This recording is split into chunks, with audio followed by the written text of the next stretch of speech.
Mantap. Oke, kita buka. Assalamualaikum warahmatullahi wabarakatuh. Aduh, nggak ada yang jawab nih. Jawabnya diwakilin aja, diwakilin dulu.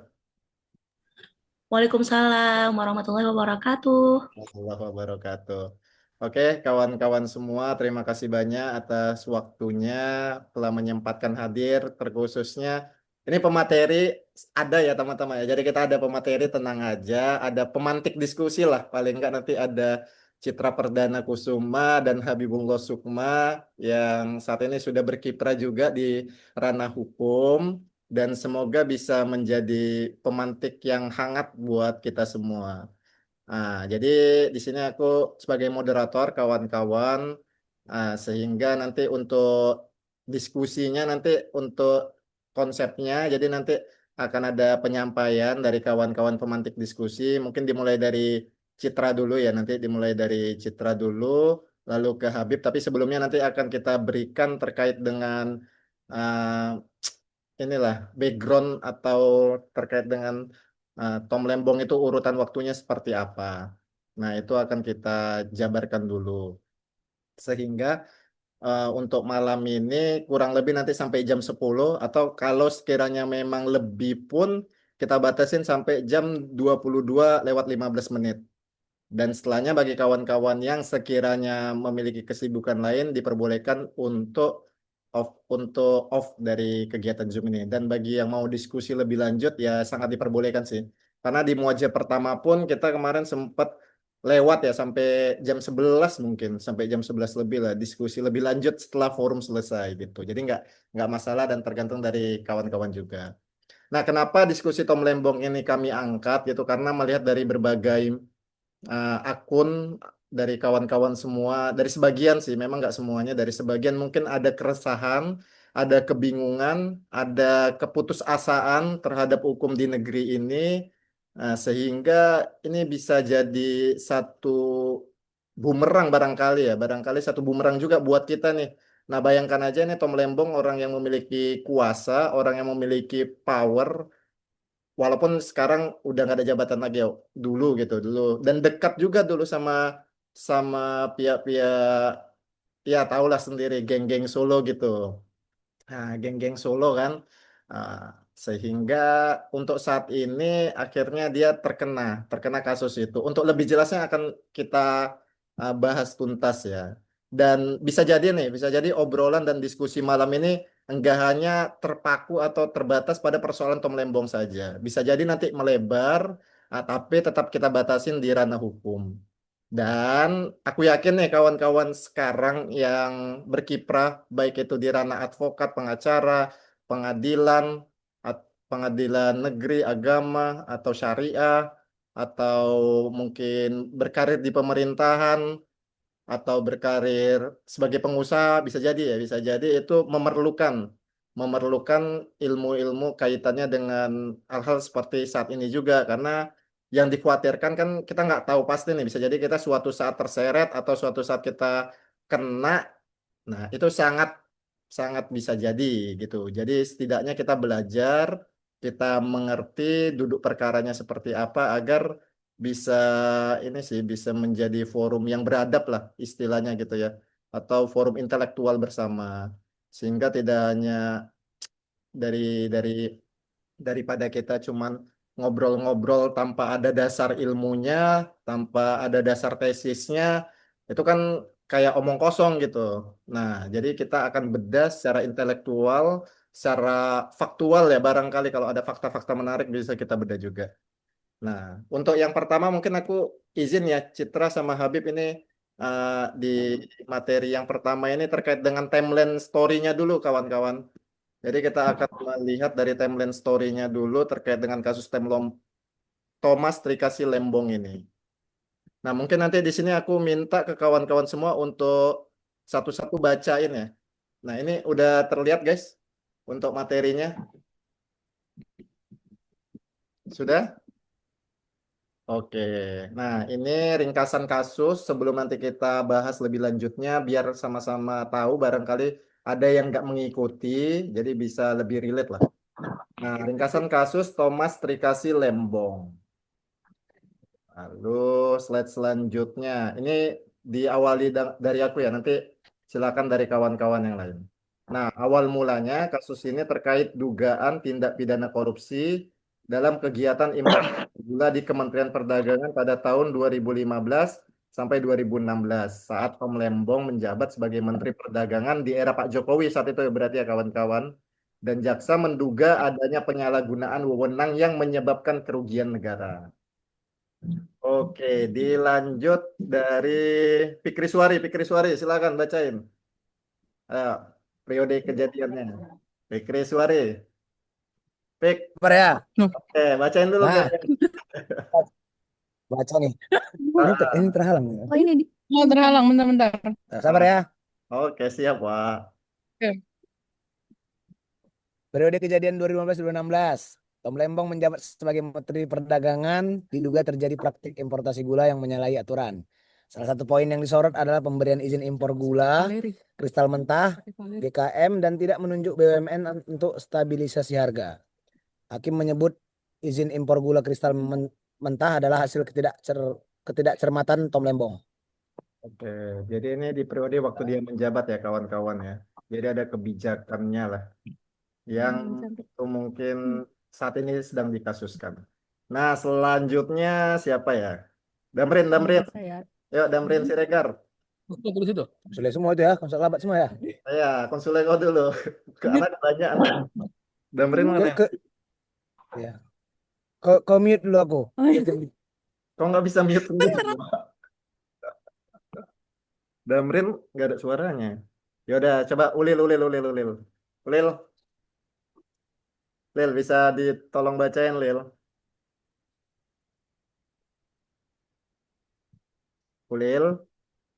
Ulil nggak ada suaranya juga.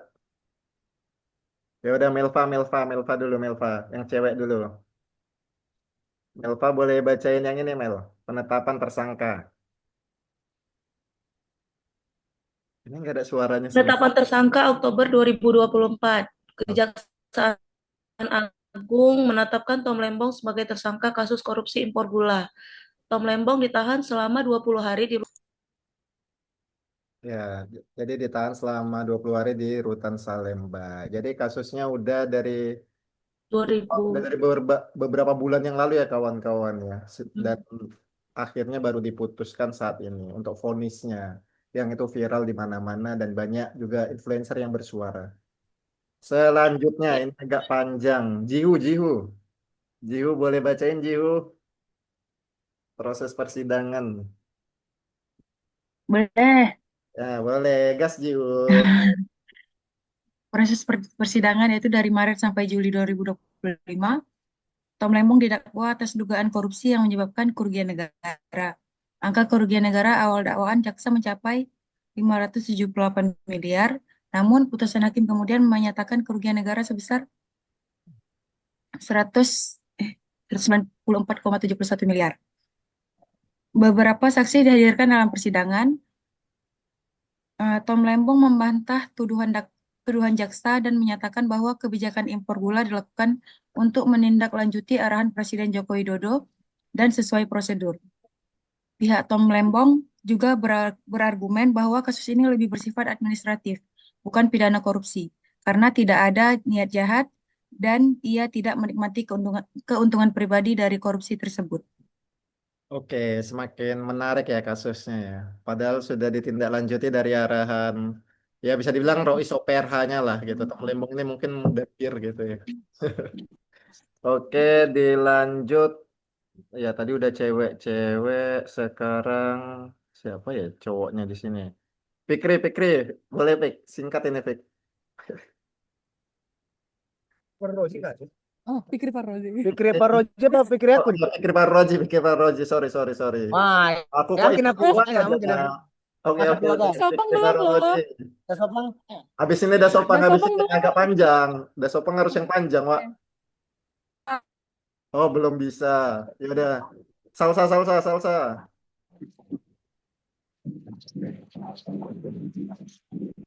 Ah, bacain saya ini, Sat. Singkat, Sat. Oke. Tuntutan jaksa sebelum Juli 2025, jaksa penuntut umum menuntut Tom Lembong pidana penjara 7 tahun dan denda 750 juta rupiah, subsidiar 6 bulan kurungan. Oke, nah ini udah sopan ini, udah sopan nih, sopan. Udah sopan lanjut. Lagi nelpon Lagi, jaksa. Oh, ya udah diwakilin istrinya lah kalau gitu istrinya. oh diwakili istrinya. Wakilin istrinya kalau nggak ada udah sopan. Oh udah selesai, udah selesai. Selesai, ayo Bang. Udah selesai. Vonis Hakim Jumat 18 Juli 2025. Yang panjang aku ya Kamal ya. Pintar Iya juga. harus lah. Kan kuat tenaganya. Gas. Majelis Hakim Pengadilan Tindak Pidana Korupsi Tipikor Jakarta Pusat memvonis Tom Lembong dengan pidana penjara selama 4 tahun 6 bulan dan denda 750 juta. Besar juga Subsidiar 6 bulan kurungan. Vonis ini lebih ringan dari tuntutan jaksa. Hakim menyatakan Tom Lembong terbukti bersalah dalam kasus korupsi impor gula. Hal yang memberatkan adalah Tom dinilai terkesan mengedepankan ekonomi kapitalis bukan Pancasila. Lagi sayang. Hal yang meringankan adalah Tom belum pernah dihukum. Ya juga. Kooperatif dalam persidangan, tidak menerima keuntungan pribadi dan korupsi, dan berlaku sopan selama persidangan. Kayak Sambo berarti. Hakim juga menyatakan Tom tidak dibebani uang pengganti karena ia tidak menikmati hasil dari korupsi. Sekian dan terima kasih. Berarti ini baru ya 18 Juli 2025. Oh ya ini kalau ada data-data yang salah nanti bisa diperbaiki sama kawan-kawan pemantik diskusi ya. Nah, terus Heri Gunawan, Pak Ustadz. Boleh Pak Ustadz, bacain Pak Ustadz. Heri, mana Heri Gunawan suaranya? Belum kedengaran Her. Halo, udah dengar. Sudah dengar, lanjut. Langkah hukum. Langkah hukum selanjutnya, 22 Juli 2025, Tom Lembong mengajukan banding atas vonis tersebut. Kejaksaan Agung menyatakan siap menghadapi upaya banding dari Tom Lembong. Makin ngeri ini. Nah, lanjut aja dirimu. Lanjut Her. Poin-poin penting terakhir. Banyak ini. Nggak apa-apa, sikat lah. Kan udah biasa. Poin-poin penting kasus Tom Lembong. 1. Penyalahgunaan wewenang. Tom Lembong didakwa menyalahi aturan dalam penerbitan izin impor gula, termasuk mengizinkan perusahaan swasta mengimpor gula mentah untuk diproses di dalam negeri meskipun stok gula domestik dianggap mencukupi dan tidak menunjuk BUMN untuk stabilitas harga. Kedua, kerugian negara. Jaksa mendakwa kerugian negara mencapai 576 miliar, namun hakim dalam putusannya menyatakan kerugian negara sebesar 194,71 miliar. 3. Tidak menikmati hasil korupsi. Salah satu hal penting yang menjadi pertimbangan hakim adalah bahwa Tom Lembong tidak terbukti menikmati uang hasil korupsi secara pribadi. Ini yang membuat ia tidak dibebani uang pengganti. Yang terakhir banding, Tom Lembong melalui kuasa hukumnya mengajukan banding atas vonis yang dijatuhkannya. Oke, ini quote saja sih, nggak terlalu penting lah. Oke, jadi gitu kawan-kawan dari sisi asal mulanya ya, asal mula dari kasus Tom Lembong ini. Nah, mungkin bisa jadi gambaran lah untuk kita dan aku yakin beberapa kawan-kawan udah mulai muncul nih pertanyaan-pertanyaan kritisnya. Nah, itu ditahan dulu, ada waktunya, ada momentumnya, dan sekarang kita panggil dulu pembicara pertama itu Citra Perdana Kusuma. Cit, sudah ready Cit? Oke, siap. Silakan Cit. Siap Mal. Sikat Pak. Ini yang share Nah, bisa. bisa. Siap.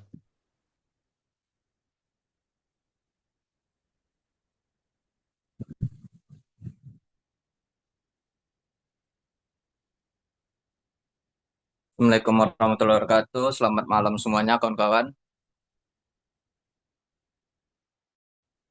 Ini karena muajah dadakan ya. Jadi pun materinya pun ya mungkin sekedar lah gitu. Perkenalkan yang belum kenal, aku Citra Perdana Kusuma. S1 dan S2 di USU, sekarang menjalani sebagai advokat atau lawyer di kantor hukum sendiri yaitu Perdana Partner Law Office. Nah, kalau kita mempelajarinya ini, kita belum masuk ke politiknya ya. Mungkin ada kawan-kawan yang pertanyaannya. Ini sekedar pembahasan mengenai unsur pidananya. Unsur pidana yaitu didakwa Tom Lembong di pasal 2 dan pasal 3, pasal 2 ayat 1 dan pasal 3. Nah, kita lihat nanti unsurnya apa aja yang dikenakan dengan Tom Lembong. Jadi kita bukan bicara dulu salah atau benarnya gitu. Karena kesalahan atau kebenarannya yang untuk sekarang Tom Lembong itu terbukti bersalah gitu. Tetapi kan ini masih ada upaya banding, jadi belum juga tahu nih mana salah benarnya gitu. Kita lihat unsur pidananya. Di pasal 2 atau pasal 3 kurang lebih ada setiap orang perbuatan yang secara melawan hukum, melakukan penyalahgunaan wewenang, memperkaya diri sendiri atau orang lain atau suatu korporasi dapat merugikan keuangan negara atau perekonomian negara. Nah, dari setiap orang ini kita lihat Tom Lembong itu sebagai Menteri Perdagangan 2015 dan 2016 yang berwenang menerbitkan izin impor. Yang mana Tom Lembong ini juga sebagai orang subjek hukum. Orang itu salah satu bagian dari subjek hukum. Setiap orang yang melekat kepadanya hak dan kewajiban. Itu pengertian dari subjek hukum. Kemudian perbuatan yang secara melawan hukum, penyalahgunaan wewenang yang didakwa jaksa ya. Perbuatan yang melampaui, mencampurkan atau bertindak di luar wewenang baik secara formil maupun materi. Meskipun perbuatan tersebut tidak diatur dalam peraturan perundang-undangan, namun apabila perbuatan tersebut dianggap tercela karena tidak sesuai dengan rasa keadilan atau norma-norma kehidupan sosial dalam masyarakat, maka perbuatan tersebut dapat dipidana. Nah, ini terdapat di penjelasan Undang-Undang Tipikor itu sendiri, di pasal 2 penjelasannya. Nah, walaupun perbuatan dari kita bilanglah pejabat yang sebagai pelakunya tidak ada diatur mengenai ya mungkin dia ada perbuatan yang tidak diatur di undang-undang itu sendiri, tapi tercela perbuatannya. Tercela termasuk ke unsur yang sebelumnya tadi, unsur di pasal 2 atau pasal 3 Undang-Undang Tipikor ini. Tom Lembong menerbitkan izin impor gula mentah disebut tanpa memprioritaskan BUMN. Izin yang diterbitkan dilakukan melalui proses koordinasi antar kementerian, bukan secara mandiri atau inisiatif sendiri. Perizinan lengkap dimiliki korporasi terkait dan tidak ditemukan pelanggaran administrasi dan prosedural serta di luar kewenangan. Kita lihat dari fakta persidangan, ya yang menerbitkan izin itu ya kementerian. Dia sebelum menerbitkan izin pun ada rapat koordinasi dengan presiden gitu. Dan dia pun mengambil keputusan bersama, biasa dikatakan keputusan bersama menteri apa gitu. Tapi ya bisa kita bilang ini dia naas yang dia membuat keputusan sendiri gitu. Walaupun keputusan itu hasil dari koordinasi para menteri. Dan ketika dia pun menerbitkan izin itu untuk korporasi, semua dilengkapi oleh perusahaan-perusahaan yang mendapat izin impor itu. Nggak ada terdapat pelanggaran administrasi gitu. Ataupun ya di luar kewenangan dari Tom Lembong itu sendiri untuk menerbitkan izin. Memperkaya diri sendiri gitu. Nah, kita lihat tadi kan unsurnya bukan cuma memperkaya diri sendiri. Di sini ada orang lain atau suatu korporasi. Korporasi kan di sini perusahaan. Perusahaan korporasi bisa CV, bisa PT, bisa pun koperasi ya. Yang penting badan usaha yang berbadan hukum. CV tidak termasuk badan hukum, PT dan koperasi. Mendapatkan keuntungan untuk memperoleh harta bagi dirinya sendiri, bukan untuk umum negara. Tom tidak terbukti secara fakta di persidangan maksud dan tujuan untuk menguntungkan dirinya, bahkan terbukti melalui keterangan saksi bahwa Tom sama sekali tidak mendapatkan sepeser pun keuntungan dari impor yang diterbitkannya. Tom tidak memperoleh tambahan kekayaan atau harta benda yang dimilikinya. Nah, di sini kita bisa lihat mungkin LHKPN-nya gitu, apakah bertambah drastis? Kalaupun bertambah, apakah berpengaruh dengan keputusannya ini. Dapat merugikan keuangan negara. Nah, kata dapat ini itu tadi yang di penjelasan pasal 2 di Undang-Undang Tipikor. Kata dapat bahwa tindak pidana korupsi merupakan delik formil, yaitu adanya tindak pidana korupsi cukup dengan dipenuhinya unsur perbuatan yang sudah dirumuskan, bukan dengan timbulnya akibat. Nah, kalau korupsi ini kan perbuatan sangat tercela, makanya dibuat khusus undang-undang korupsi, walaupun perbuatannya itu belum sampai mengakibatkan kerugian negara, misalnya suap, masih ada niat untuk suap tadi walaupun belum diterima suapnya, dan kalaupun diterima sebenarnya nggak ada kerugian negara di situ, itu dah termasuk dalam korupsi. Kemudian dalam tuntutan dinyatakan kerugian negara mencapai 578 miliar. Tapi perhitungan ini hanyalah target keuntungan dari BUMN, asumsi yang dihitung oleh BPKP bukan BPK. Jadi di sini kata jaksa keuntungan kerugian mencapai 578 M. Padahal itu bukan kerugian ya. Ibaratkan seharusnya BUMN yang dapat keuntungan, tapi gara-gara itu nggak dapat keuntungan untuk BUMN. Jadi bahasanya ini sering dibolak-balikkan. Inilah tadi permainan hukum.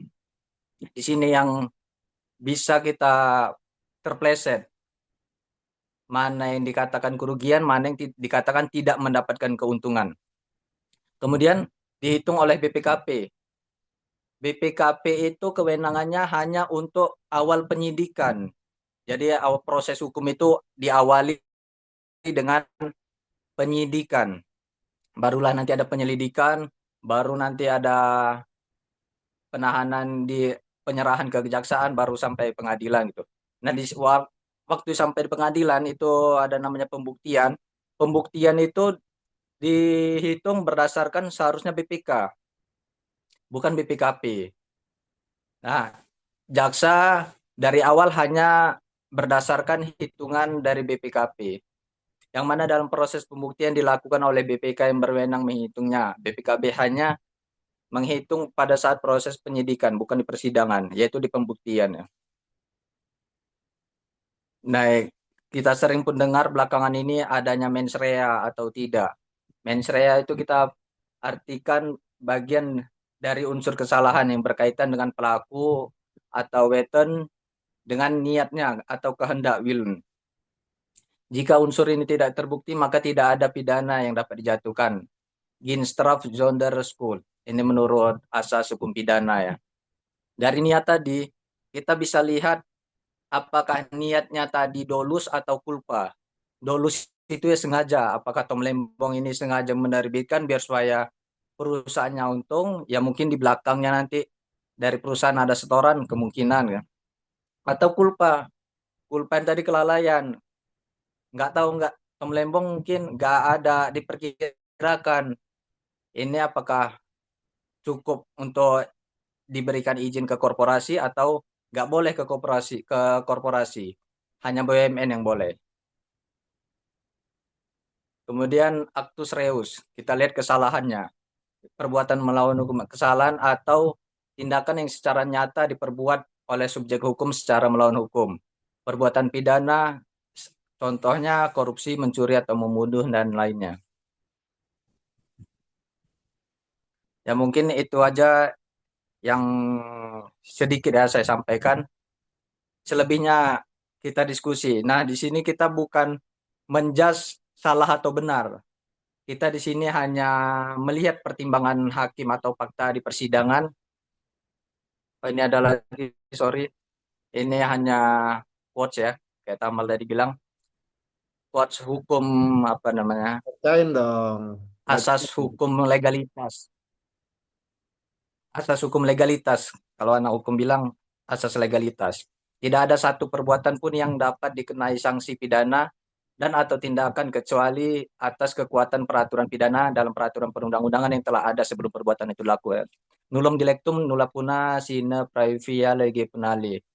Atau bahasa sederhananya, ya kalau nggak ada larangannya, ya nggak bisa dihukum. Itulah bahasa sederhananya. Mungkin itu aja, kita diskusi selanjutnya. Oke, thank you Citra Pardana Kusuma SH MKN. MKN apa, Cit? Kenotariatan, Oh, oke oke. notaris kenotariatan. Siap siap siap siap. Nah, gitu kawan-kawan semua, ini udah disampaikan sama Citra tadi terkait dengan presentasi awalnya.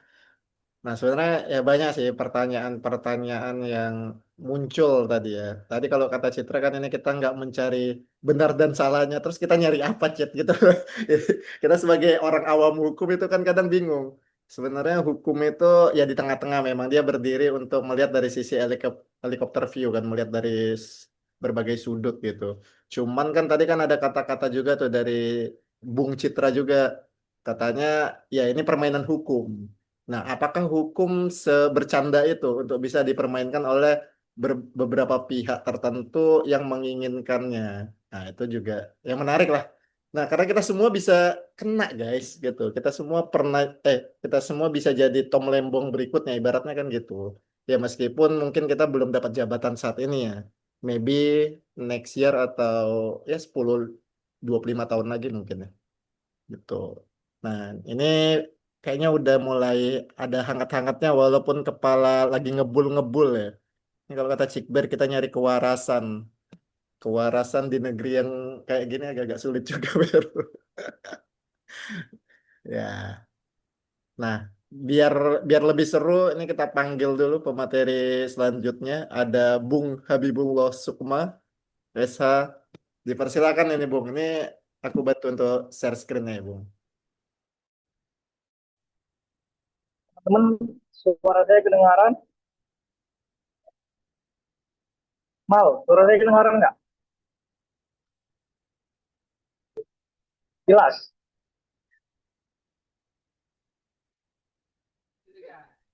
Jelas, Bib, jelas, Bib. Jelas, Bib. PowerPoint ini coba ditampilkan. Kok yang ini nih.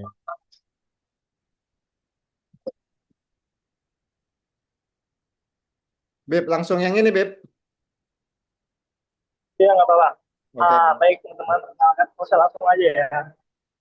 Assalamualaikum warahmatullahi wabarakatuh.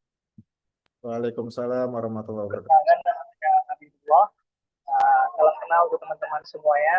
Sohibi wa sohibati. Agak mendem ya?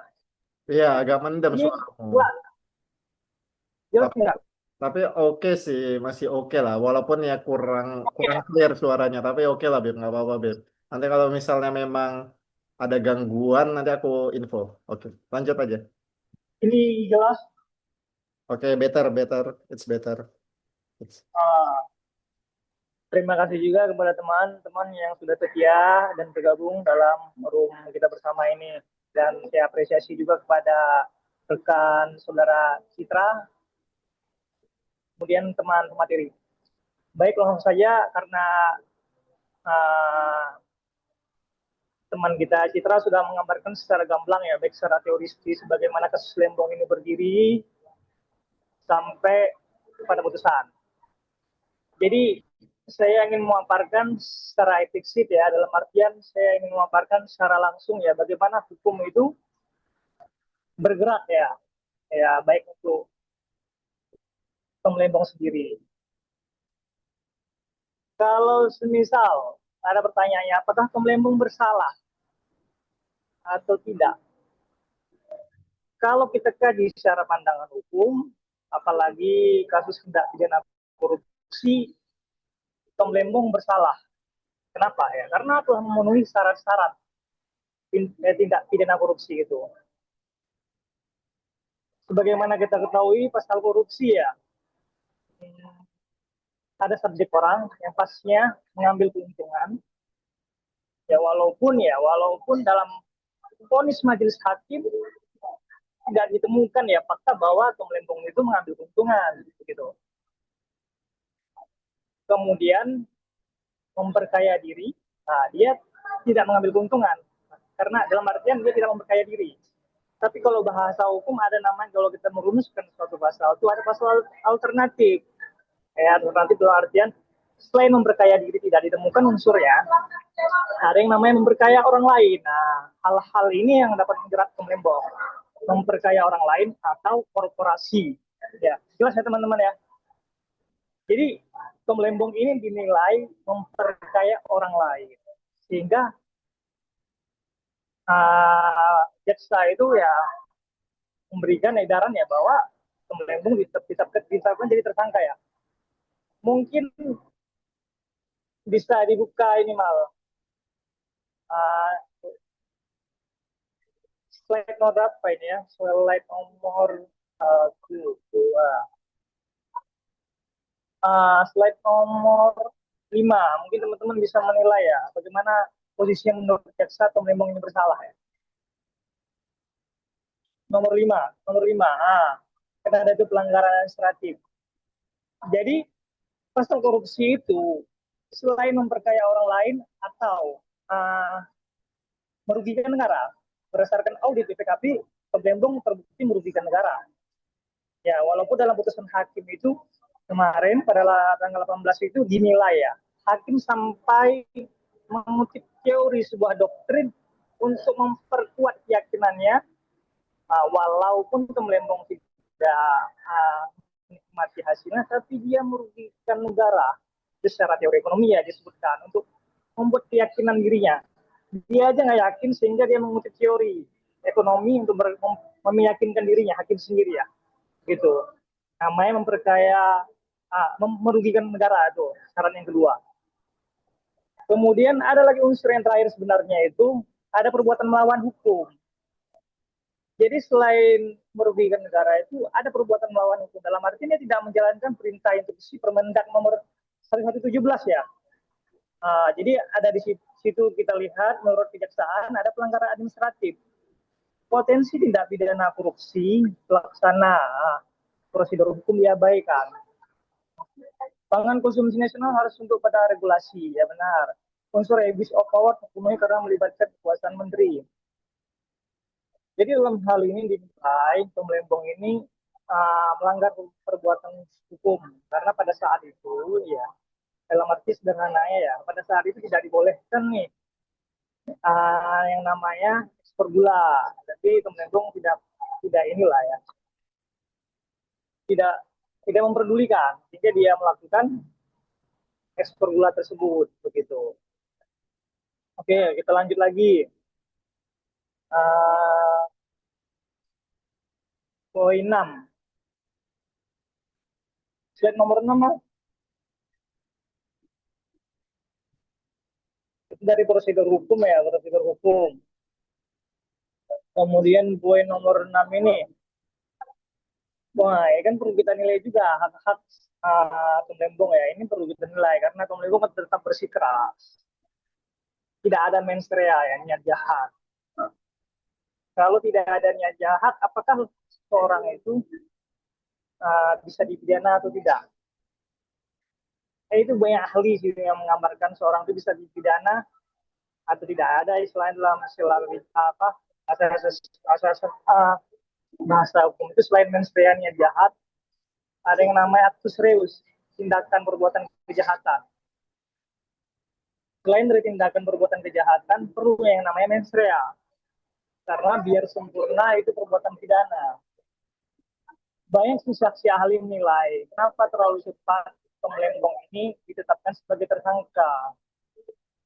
Karena belum ditemukan yang nama aliran dana itu. Kalau misal aliran dana itu ditemukan, maka perbuatan korupsi Tom Lembong itu disebut sempurna. Tapi kita kaji-kaji lagi, apakah ini kasus politik? Kita bukan. Atau ada yang bilang kan, kalau kasus hukum dan terbukti melanggar hukum tidak pidana korupsi Tom Lembong, ya. Tapi penetapan tersangkanya kita kaji secara politisi, apalagi tahun 2015-2016 ya. Kemudian ditarik pada tahun 2023-2024 ya. Tom Lembong itu kan ada di kubu Anies ya. Nah, jadi ada pihak oposisi di situ. Jadi apabila Tom Lembong ini diseret, ya, maka banyak pihak yang oposisi maka senang ya kan, tokoh-tokoh yang hebat dijerat begitu. Kemudian kalau kita kaji lagi, bukan hanya Tom Lembong saja yang melakukan ekspor gula tersebut begitu. Kalau kita berbicara fair ya dalam penegakan hukum, kenapa nggak tarik semuanya? Kenapa hanya Tom Lembong saja? Atau yang paling terdekat 2023, 2024 itu ada siapa itu? Ada Zulkifli Hasan, dia juga ekspor bahkan lebih banyak dari Tom Lembong, ada 18 juta ton.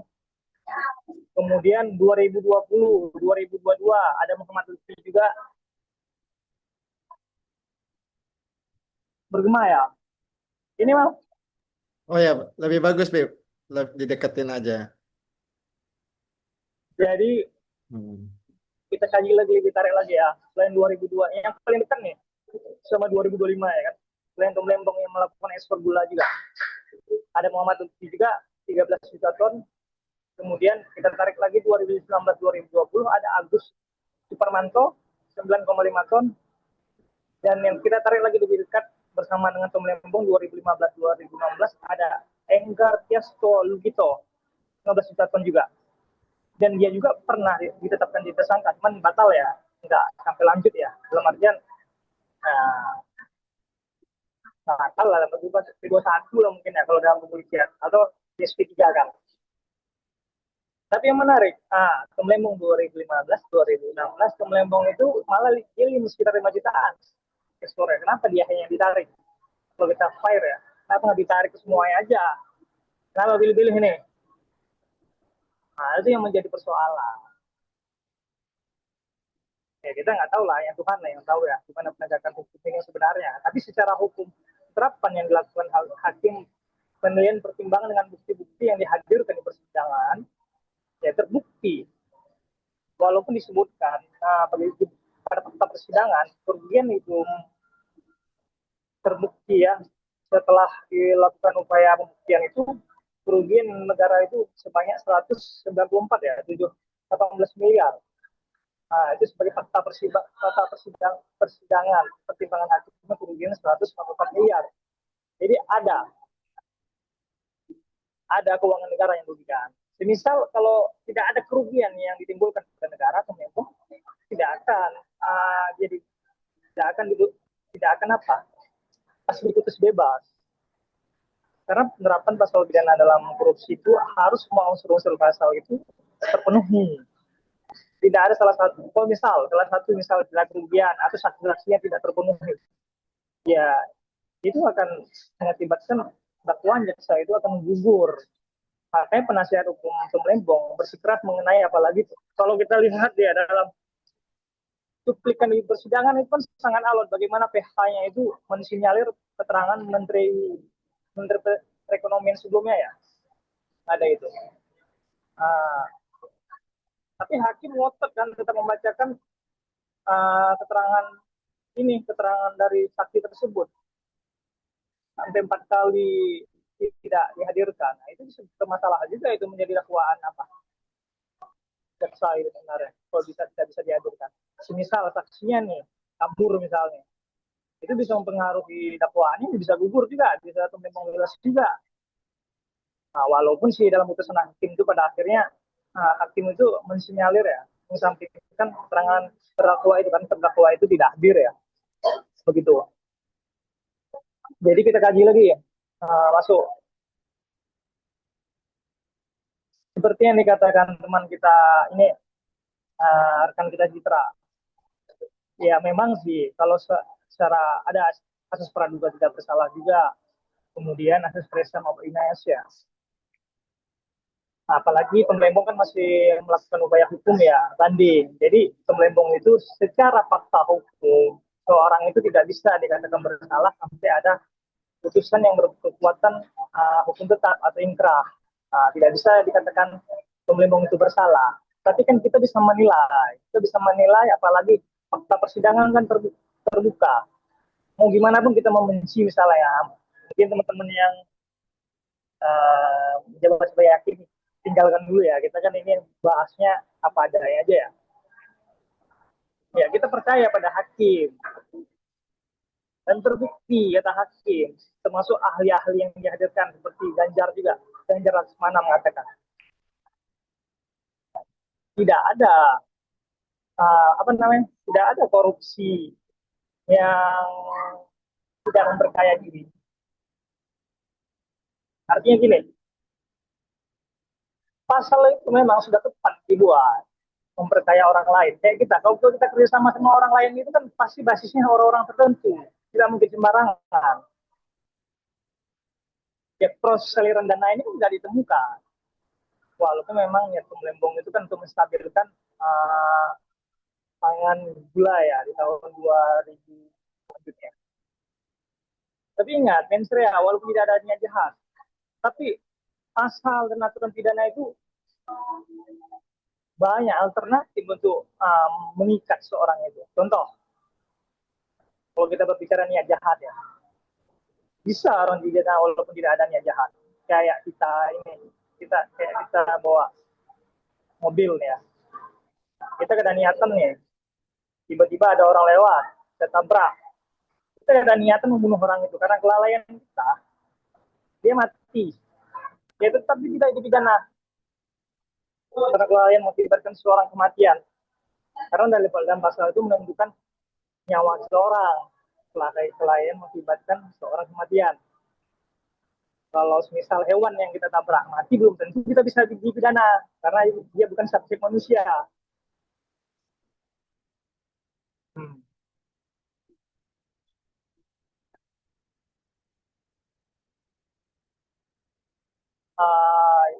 Terakhir mal, mungkin langsung ke inti-intinya aja kan, biar ada 1 jam lagi kan baru kita diskusi ya rame ya. Slide terakhir 8 mal.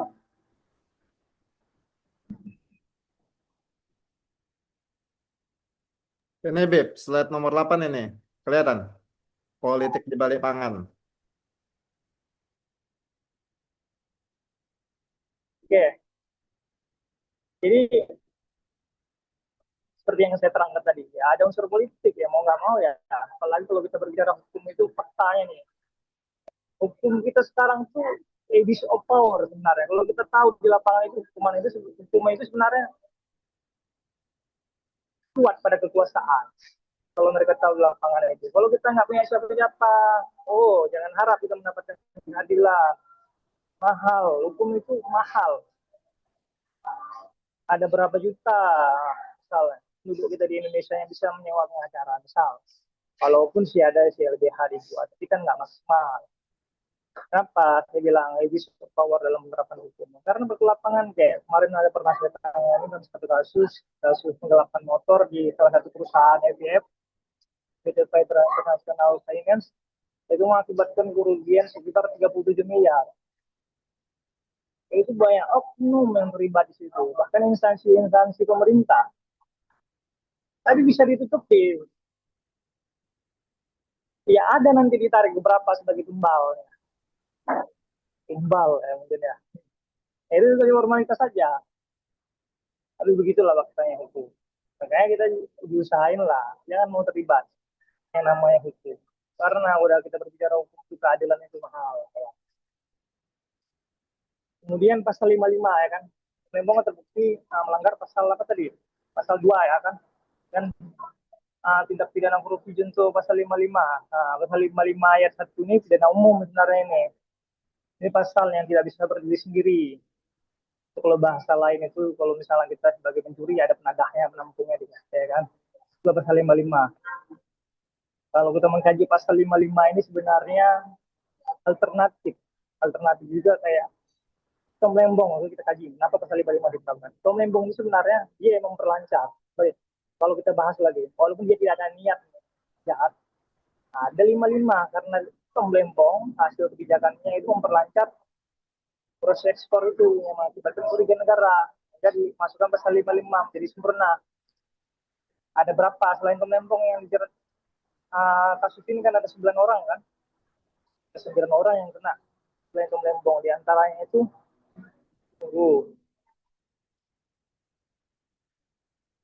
ada 9 orang yang ditetapkan di tersangka.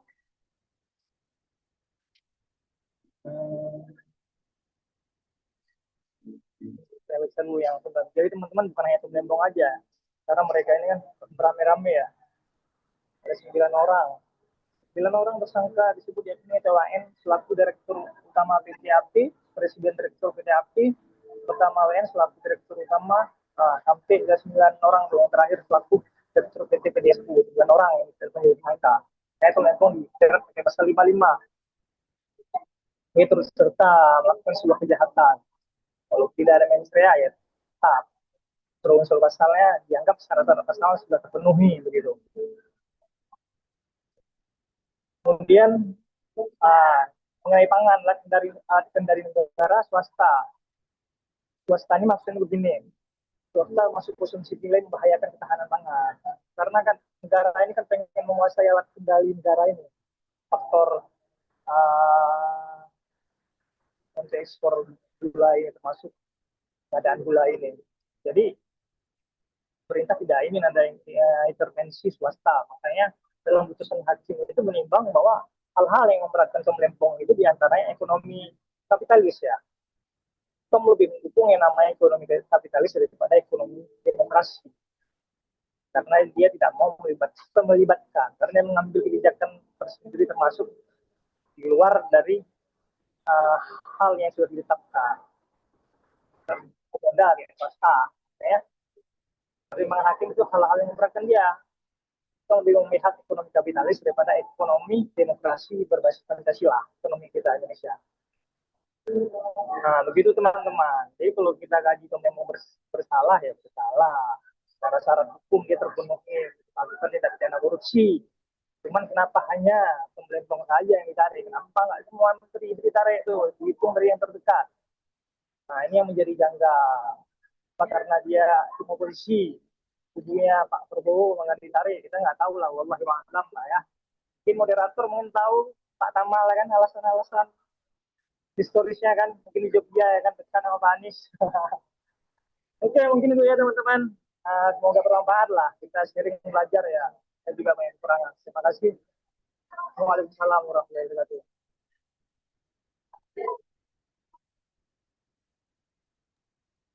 Saya pusing bahas hukum negara ini, Cok. Gimana ini? Pak Habib, Bung Citra. Oke, oke, oke. Aduh, aku jadi pusing sendiri. Oke, kawan-kawan. Nah, tadi thank you Bung Habib, Bung Citra udah menyajikan presentasi yang sekiranya bisa melengkapi khazanah keilmuan hukum juga lah di case Tom Lembong ini ya, kawan-kawan.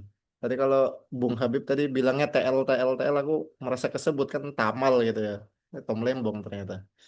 Oke, kawan-kawan ini mungkin ada yang mau menanggapi dari kawan-kawan ilmu hukum lainnya atau ada pertanyaan nih dari teman-teman angkatan 24. Boleh dari suara ataupun dari chat kawan-kawan. Nah, tapi nih pertanyaan umum ya. Mungkin ya aku mengawali kepada Bung Citra, Bung Habib dan kawan-kawan yang sekarang di instansi apa kalau instansi hukum bahasanya apa ya, Cit ya? Pengadilan, pengadilan mungkin ya. Nah, ini kira-kira titipan Aparat apa? pen- Apar, salah satu aparat penegak hukum sih. aparat penegak hukum benar. Kawan-kawan di instansi aparat penegak hukum nih, kira-kira ini titipan nggak sih kasus Tom Lembong ini? Soalnya kan banyak banyak pemberitaan liar lah, kayak misalnya beberapa menteri di era sama-sama di era Jokowi ya, di era Jokowi juga gitu, kayak Pak Nadiem, terus mungkin kemarin tuh Menteri Komunikasi apa ya, komunikasi. Nah itu kan juga udah tersebar di publik terkait dengan ya asumsi ada keuntungan lah atau korupsi di situ. Cuman kasusnya kan sampai sekarang belum terbuka lagi atau ya masih diproses lah, masih diproses mungkin ya kayak Pak Nadiem kan masih diproses. Sedangkan Tom Lembong ini kan kayak benar-benar dipush, benar-benar ditekan. Apakah ini karena dia berada di kubu Anies 01 gitu. Tadi kalau kata Pak Habib kan spekulasi masih ya, spekulasi. Nah, ini titipan nggak sih itu sih pertanyaannya sederhana. Gimana ini Bung Citra? Bisa nggak sih hukum jadi titipan, barang titipan? Aku nitip ini dong, pakai pasal Kalau ini atau jerat dia gitu. kalau menurutku bukan titipan sih bahasanya, tapi nggak ada backupnya gitu. Kalau dibilang Eh, kalau dibilang kubu sana kubu sini, buktinya ya kubu Pak Jokowi ya kena juga gitu, walaupun nggak sampai, belum lah kita bilang, belum belum naik kasusnya. Tapi nih, tapi kan yang sebelum-sebelumnya kayak Menteri Komunikasi itu kan naik juga gitu. betul. Menteri Pertanian sebelumnya naik juga itu kan. Nah, kita bilang kita nggak tahu kubu mana, bukan karena kubu, tapi nggak ada sih backupnya. Ya Yang dia yang bukan punya orang power kan, partai, gimana? yang punya power kan, backupnya itu kan. Iya, Ordal, ordal lah bahasa nggak, umumnya ordal gitu ya. ya, iya gitulah. Oke. Ibarat kan kita bilang kubu penguasa, tapi sebenarnya penguasa nggak mau urus ya, biar aja berjalan situ. Tapi kubu yang berlawanan nggak ada untuk membackupnya. Hmm, Itu sih. Kita oke. nggak tahu lah. Ya Pak, kalau dalam pandangan umum ya ini memang bukan pro Prabowo. Hmm, Cuman kan ini terkait hukum ya masuk semua kok pasalnya gitu. Ya sementara Tom Lembong ya bersalah sementara ya, gitu. betul, betul, betul. Ya, salah satu poin yang menarik ya kalau aku highlight di situ. Nah, ini nanti kawan-kawan bisa nambahin juga ya. Jadi ini nggak kayak podcast, guys. Ya ini ya kita diskusi, kita sharing, nggak ada yang benar dan salah. Dan kita juga nggak menentukan nasib Tom Lembong ke depannya juga nggak pastinya. Karena kita masih sama-sama belajar lah gitu. Belajar berdialektika kalau bahasa Tan Malaka gitu kan. Nah, ini kan kasusnya kan merugikan negara ya kawan-kawan ya. Merugikan negara dalam konsep negara nggak mendapatkan keuntungan. Ngerti nggak? Ini dua hal yang berbeda gitu. Dia nilep uang negara yang emang uangnya udah ada atau misal uang proyek nih udah ada, terus dia akhirnya ngambil. Tapi kan sedangkan kalau case-nya Tom Lembong ini agak menarik karena kan asumsi keuntungan yang akhirnya dianggap sebagai asumsi kerugian negara itu yang 500 berapa juta miliar atau akhirnya dikurangin jadi 170-an miliar itu kan. Nah, sedangkan ini kan aku juga baca-baca itu kalau dari itu di grupnya Marhala kan Ferry Irwandi baru nge-share juga sih, dia juga cukup vokal lah terkait dengan kasus ini. Nah, sedangkan saat itu memang kondisinya ini kan kaitannya dengan gula. Nah, tahun produksi tahun itu 2 juta ton, 2,05 ton. Sedangkan kebutuhan kita 5,6 juta ton. Makanya kan perlu adanya impor gula mentah. Dan itu nggak bisa dilakukan BUMN kan, karena kan harus dari pihak swasta. Nah, ini nanti bisa ditambahin juga ya sama kawan-kawan dari kementerian, mungkin ada Pikri atau yang lainnya atau dari dinas. Nah, bisa juga nambahin lah. Nah, terus sekarang dia dianggap merugikan karena melakukan hal tersebut gitu, itu kayak nggak make sense gitu loh, nggak make sense. Nah, kalau di persidangan itu sebenarnya yang dibahas selain kerugian negara itu apa sih isu terbesarnya sampai ia dituntut 4,5 tahun itu ya, apa sebenarnya isunya? Apakah hanya sebatas kerugian negara itu aja emang, sedangkan kan ini ada 4,5. apa, boleh Beb, boleh gimana Beb? Dituntut 7, bukan 4,5. Dituntut 7 tahun. Oh ya, 7 tahun. Jadi putusan MK ultra Normalnya selesai. 7 tahun ya, betul 7 tahun. Terus kan dipersingkat jadi 4,5 ya karena berbagai hal tadi kayak misalnya dia belum pernah terjerat kasus atau dia berlaku baik di persidangan, dia senyumnya itu nampak lesung pipitnya juga. Kalau kata Raim Laude kan dia lesung pipit terbaik yang dimiliki gitu ya.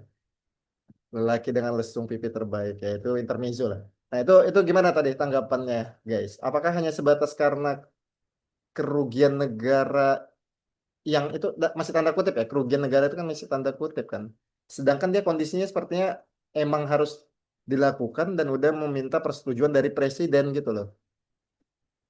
Nah, ini aku sebagai orang awam aja sih dan emang orang awam juga, Boleh, mau dari Habibullah atau Citra atau dari kawan-kawan yang lain? Boleh, boleh.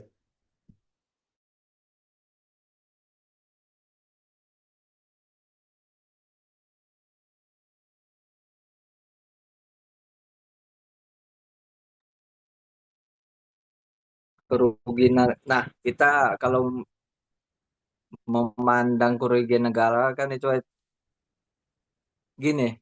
Kalau dari segi hukumnya, siapa yang berhak menghitung kerugian negara itu?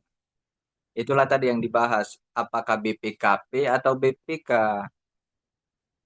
Nah, di sini kan BPKP itu berwenang ya hanya sampai ke penyidikan. Penyidikan itu kan di awal. Untuk sebagai apa kita bilang, bukan sebagai bukti, tapi petunjuk lah. Awal bukti permulaan kita bilang. Kalau dalam proses hukum itu bukti permulaan. Jadi jaksa nggak melibatkan BPK di sini. Tuh. Kalau hakim nggak bisa menghitung kerugian atau enggaknya. Kita lihat fakta persidangan, dipanggil saksi-saksi dihitung bersama gitu kan. Ya kalau hakim nggak bisa, ini apa kerugian kalau kita berbicara kerugiannya ya, itu. Nah, kita perlu ketahui juga tadi kan apakah ini titipan atau enggak. Justru kalau ini tadi, kalau aku bilang tadi kan ada backup Tom Lembong ini justru bersalah. Karena kan hakim Mahkamah Agung kita bilang kan apa lembaga yuridis ya. Kalau pemerintah eksekutif, kalau DPR legislatif gitu. Tertinggi MA ya. Nggak boleh, nggak boleh ikut campur negara dalam hal ini, nggak boleh ikut campur pemerintah. Makanya di lambang pengadilan itu kan di belakang itu cuma Garuda, nggak ada presiden wakil presiden. Di belakang hakim itu cuma ada gambar Garuda. Jadi nggak boleh pemerintah maupun DPR ikut dalam adilan sini. Yang berhak, yang berpihak atau kita bilang para pihaknya ya pengacara, jaksa, pelaku gitu atau terdakwa. Nggak bisa negara ikut campur gitu kan. Tapi yang Nah milih kemudian kita lihat sih aku potong chat. Yang milih MA gimana, itu presiden bukan? ya. Ya, yang milih Mahkamah Yang Agung milih atau dari Dewan. salah satu, nah kalau hakim agung iya itu dari salah satunya ada 3 unsur lah, dari presiden, DPR gitu kan, dan ada apa namanya ya dari ya hakim itu sendiri gitu kan. Tapi kan ini hakim di pengadilan negeri bukan hakim agung. Itu pasti ya dari ASN, dan ada juga yang ad hoc. Ad hoc itu pun seleksi, bukan bukan di situ mau sidang di situ ditunjuk gitu hakim bebas, enggak, tapi kan ada seleksinya, hakim ad hoc namanya. Sekarang lagi ada buka pendaftaran hakim ad hoc korupsi gitu kan. Nah kemudian kita lihat lagi sistem hukum Indonesia ini. Sistem hukum kan ada common law, ada civil law. Indonesia ini kalau dalam teori kita bilang civil law. Apa itu civil law? Yaitu sistem negara yang banyak kali peraturannya. Walaupun ada undang-undang omnibus law kita bilang, tapi kan undang-undang ada berapa? Belum lagi di bawah undang-undang ada peraturan pemerintah, ada peraturan presiden, keputusan presiden gitu. Belum lagi peraturan menteri, ada lagi petunjuk teknis, peraturan daerah, peraturan gubernur, banyak kali peraturan tuh. Nah, tapi di dalam persidangan ada namanya pembuktian keyakinan hakim. Di situ walau itu tadi yang ada aku jelaskan, walaupun apa kita bilang ragu, menurut peraturan nggak secara sempurna dikatakan. Tapi kalau menurut hakim ini bersalah, ya bersalah gitu kan. Bahkan kalau dalam pidana itu hakim berhak memutus lebih apa yang dari dituntut jaksa. Kalau jaksa menuntut 7 tahun, hakim bisa memvonis 10 tahun gitu dalam pidana. Tapi kalau perdata enggak. Kalau perdata apa yang diminta, ya segitu diputus hakim gitu. Tuh. Jadi civil law tadi. Ya itulah tadi kejebaknya, bukan kejebak ya. Naasnya Tom Lembong lah kita bilang. Nggak ada backupnya, ya dia masuk ke unsur-unsur pidana tadi. Untuk saat ini dia masuk ke unsur pidana. Beda kalau yang sistem hukumnya common law. Itu benar-benar menurut keyakinan hakim. Peraturannya dikit, ketentuan mengenai larangan atau kewajibannya nggak banyak, tapi proses peradilannya benar-benar mengikuti keyakinan hakim. Ibarat ini sering ditemukan di negara federal lah, bebas gitu. Makanya ya termasuk mengenai ketentuan apa LGBT gitu ya, menurut manusiawi apa yang menurutnya benar ya divonis benar gitu. Lebih subjektif lah. Cuman lebih subjektif pun kayaknya lebih adil juga karena nggak melulu, nggak apa ya, nggak berpatokan terus dengan peraturan tadi. Mungkin ditambahkan kawan-kawan yang lain yang dari instansi terkait lah atau APH yang lain dari jaksa atau kepolisian gitu Boleh, boleh. Atau yang bisa siapa? menambahkan. Asri dari polisi, Fikri dari kementerian terkait. Apa Pik? Kementerian apa sekarang Fikri? Ada Weni, boleh boleh ditambahin kawan-kawan. Ulil, Ulil, Lil. Coba ngomong dulu Lil. Halo Lil. Nggak ada suara Ulil ini.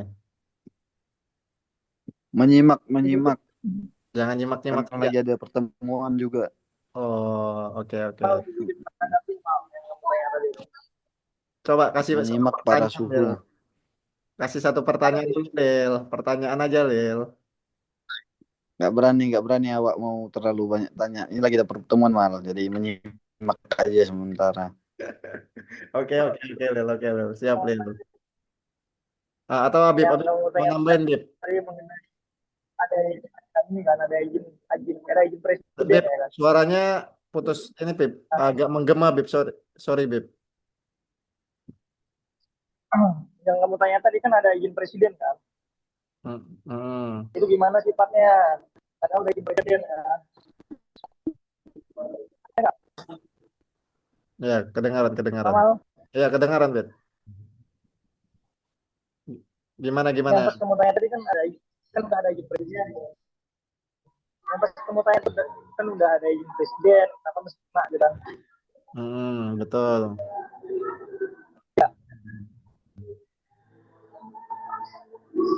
Ada kan? Ya, ada. Terus gimana? Terus mengenai ini kan kerugian ya, gimana sih sebenarnya kerugian ini kan? Tamal, Ya. maaf. Iya, sorry. Tapi ya, Suaranya Habib mendem, jadi nggak jelas apa yang diomongin, kami nggak dengar. Oh ya Bib, mungkin nggak usah kelihatan muka, nggak apa-apa Bib, nggak usah kelihatan muka Bib. Jadi iya. aja Bib, nggak apa-apa Bib. Gini, misalnya HP-mu kan gini, ya. Ini kedengaran? Kayak nelpon. Ini kedengaran nggak? Atau Ini coba kedengaran? dideketin mic-nya kalau kata Weni. Ini kedengaran? Ah, jelas, lebih jelas Bib. Wes jelas Ra. Jelas ini. Dengar nggak? Api. Wes api. Sikat, lanjutin Bib. Wadah nggak? Wadah, Alan. Ah, salah. Mal, jelas nggak nih? Jelas, Bib. Wadah. Lanjut. Jelas, Bib. Aku ketik dulu lah. Mal. Halo, Bib. Kok dengar suara kami nggak nih, Bib?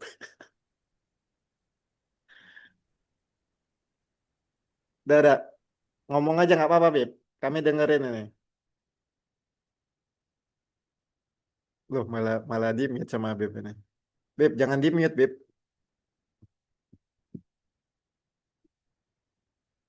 Halo, Bib. Habibullah. Nah. Coba bersuara, Bib.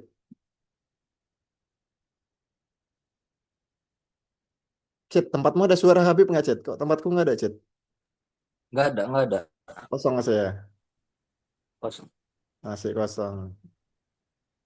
Oke, sembari Habib memperbaiki ini advice-nya, boleh dari Sipa, Sip. Sip, pandanganmu gimana, Sip, terkait kasus ini, Sip? dari penegak hukum.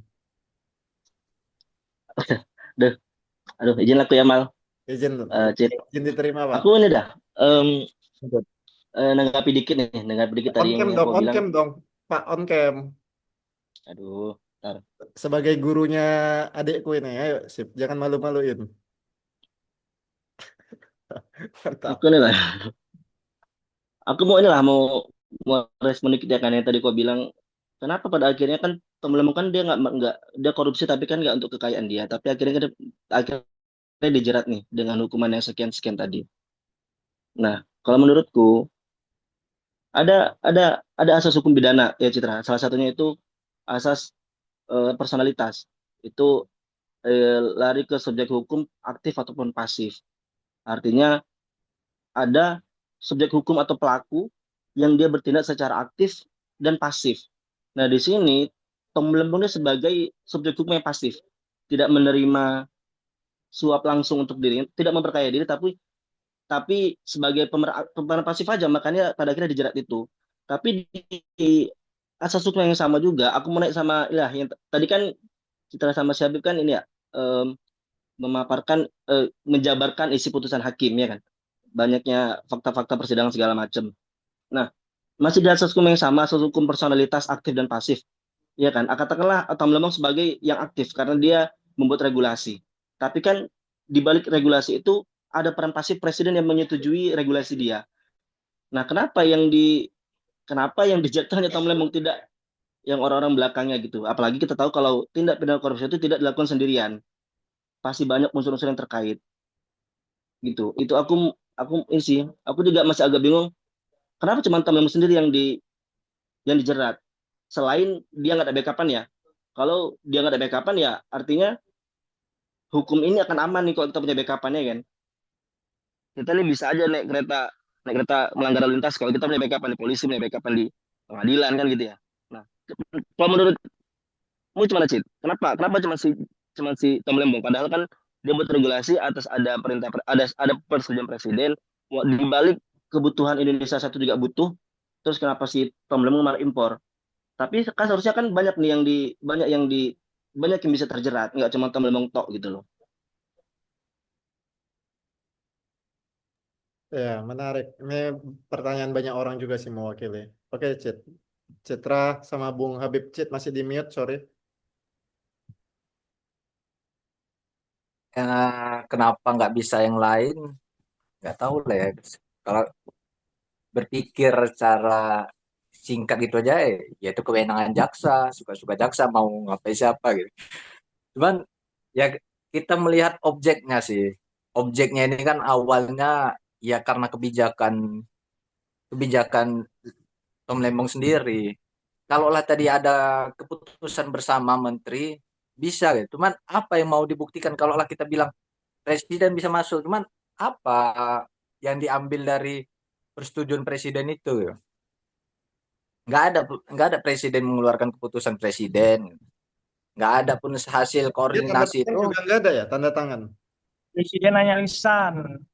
ya secara lisan, makanya itulah susahnya. Oh, oke. Iya, secara lisan kan Kita bilang kan di regulasi tuh ah, ada tuh dia menimbang bla bla bla kan dia menimbang Tentang memperhatikan. keputusan presiden bla bla bla gitu kan ada tuh ya. konsiderannya ya. Otomatis kan semua regulasi yang ada meskipun ada lembaga legislatif itu pasti tembusannya ke lembaga legislatif dan juga persetujuan presiden semua. Nggak mungkin ada instansi yang buat aturan, bahkan katakanlah instansi yang yudikatif pun itu kalau misalnya ada buat regulasi itu pasti menyetujui presiden, nggak mungkin presiden nggak tahu. Nah, kalau masalah di saat itu Jokowi merasa kebutuhan Indonesia itu meningkat untuk gula, terus kenapa malah diimpor keluar? Maksudnya petani gula itu kita ada banyak, kenapa malah impor dari luar nih segula kan gitu. Artinya kan Jokowi juga tahu dia kebutuhan masyarakat dan juga untuk ekonomi perekonomian masyarakat lah kan gitu ya. Nah, nggak mungkin dia semena-mena untuk tanda tangan aja. Dia pasti juga mempertimbangkan banyak hal. Yang kita herankan kenapa Tom Lembong seorang, sedangkan dalam membuat regulasi nggak cuma Tom Lembong tok yang berpikir untuk membuat regulasi itu, membuat kebijakan itu dan juga Nggak mungkin juga dia buat regulasi gede besar kayak gitu, apalagi ditambah lagi dipermasalahkannya saat ini baru kemarin, padahal kan itu sudah dari 2016 kan kita baru tahun pesantren ya kan. Cuman Iya. herannya kenapa baru sekarang di up lagi, dan kenapa cuma Tom Lembong tok yang terjerat, nggak orang-orang di belakangnya gitu yang juga bisa terjerat sebenarnya, cuma nggak dijeratkan gitu loh.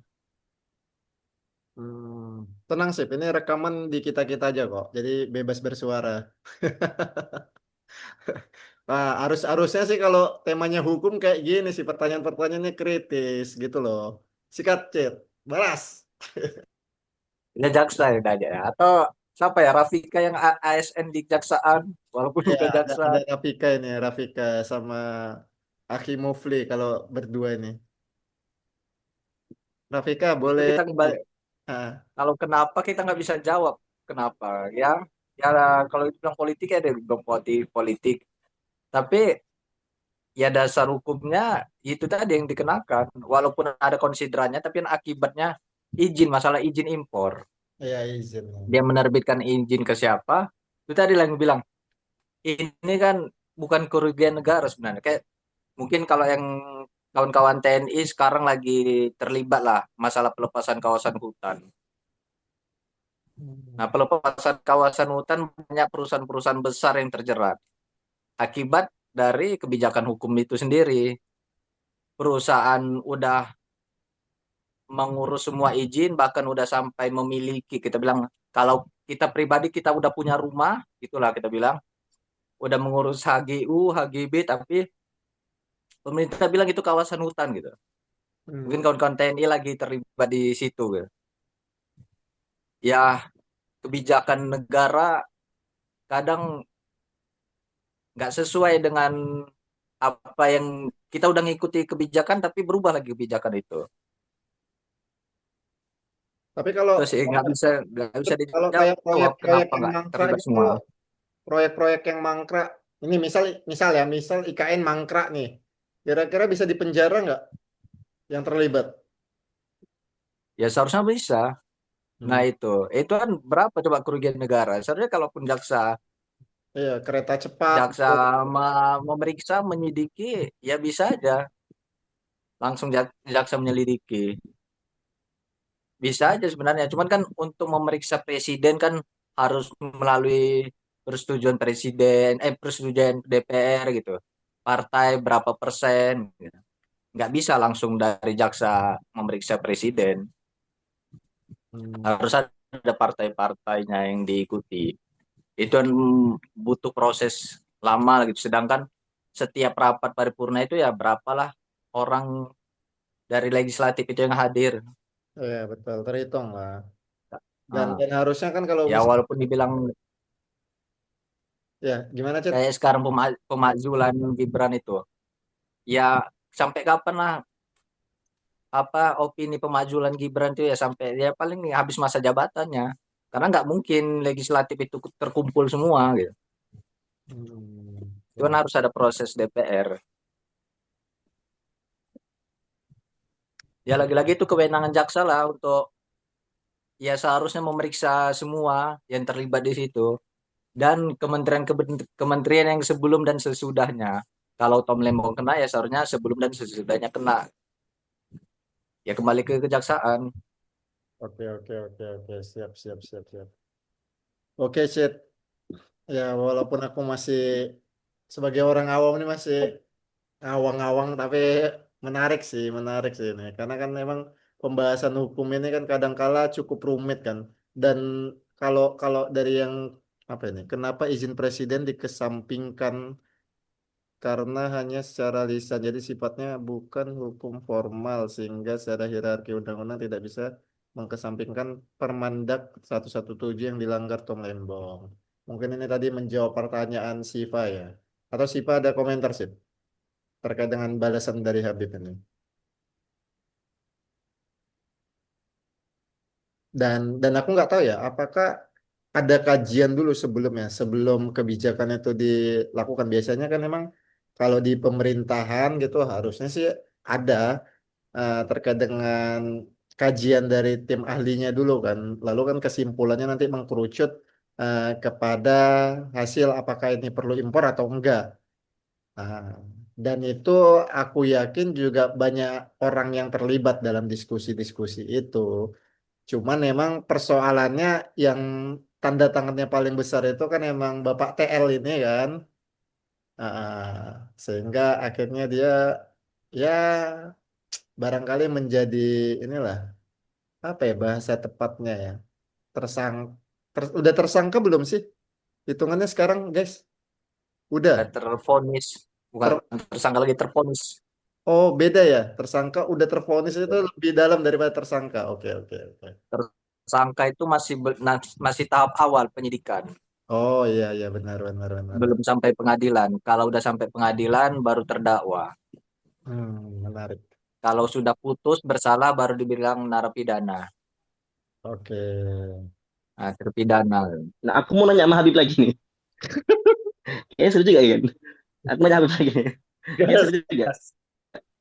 Masih Kenapa izin presiden dicampingkan kan hanya secara lisan, jadi sifatnya bukan hukum formal sehingga secara hierarki undang-undang tidak bisa mengesampingkan Permendag 117 yang dilanggar.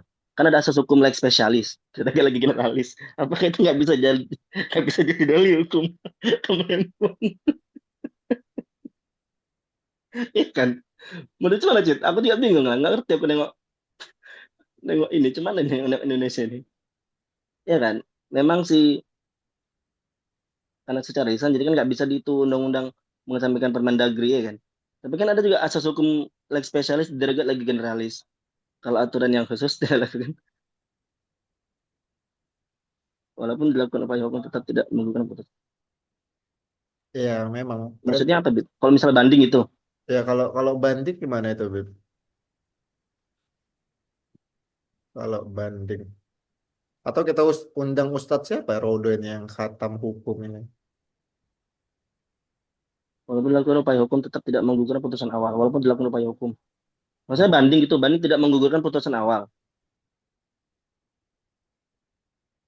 Lah kalau di tingkat banding, kalau di tingkat banding ditemukan ketidaksesuaian antara vonis dengan juga bukti-bukti yang ada, memang kan kalau dibandingkan dia nggak disidangkan dari awal, dia cuma periksa periksa berkas saja ya kan, benar A benar B doang yang diperiksa.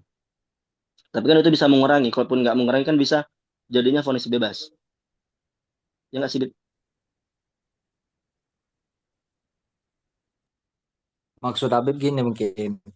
Ya dari sekarang aja udah jelas-jelas secara umum kita pandang TL ini nggak bersalah, mau sampai kasasi pun, mau sampai PK pun, ya tetap gitu aja gitu. Karena memang nggak ada backingnya gitu.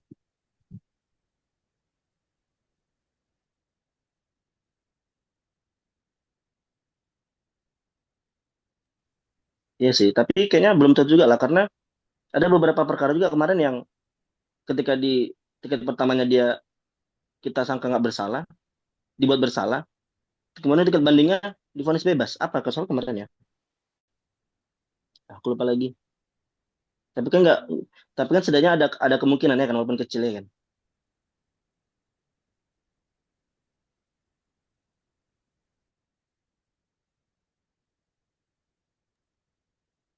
Kalau ini Bib, tadi Bib, yang kau bilang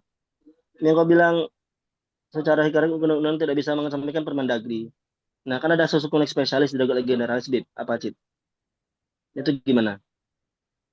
Ini kan perkara bukan di peraturan, tapi di izin. Nah, apakah izin ini termasuk hierarki? Kan kita tahu hierarki itu ada undang-undang dasar, undang-undang atau perpu, peraturan pemerintah, peraturan presiden, peraturan daerah gitu. Ini terkait izin. Makanya tadi aku jawab, kenapa nggak bisa kena yang lain? Karena izin ini memang betul Tom Lembong yang menerbitkan. Jadi kalau dibilang kena yang lain, nggak ada keputusan menterinya, nggak ada keputusan bersama. Kalau kita bilang keputusan menteri atau peraturan menteri, ini kan menyeluruh, apa sifatnya umum ya, apa itu istilah hukumnya, menyeluruh lah kita bilang. Kalau di petun kan ada yang langsung ke orangnya gitu. kalau tahu sifat petun kan, apa syarat untuk petun? Nah, ini kan izin impor. Jadi izinnya yang diperkarakan, bukan masalah peraturannya. Izin ini yang betul yang berhak yang memang benar-benar izin ke salah satu izin ke perusahaan. Perusahaan kan ditunjuk dengan izin ini. Jadi bukan berarti kalau tadi Tom Lembong mengeluarkan peraturan menteri, baru kita bilang nggak bisa diperkarakan karena peraturan menteri kan hanya mengatur bukan mewajibkan atau melarang sifatnya. Jadi di awal ini kita harus luruskan yang diperkarakan adalah izin impornya, bukan masalah peraturan menterinya. Kalau tadi peraturan menterinya mungkin bisa ke Mahkamah Agung apa namanya judicial review gitu. Nah ini izin perusahaan itu izin impor dari perusahaan itulah yang bahkan izin itu kan udah lengkap, nggak ada kesalahan sama sekali. Itu yang menurut pertimbangan kita. Tapi kalau misal isunya itu diangkat sekarang itu kenapa, Cid? Yang tadi. Sebenarnya mau kapan pun diangkat, ya Oh, Bib. Weni. Boleh, Wen. Weni dulu, Cid. Boleh. Silakan, Wen. Ya, Wen. Silakan, Wen.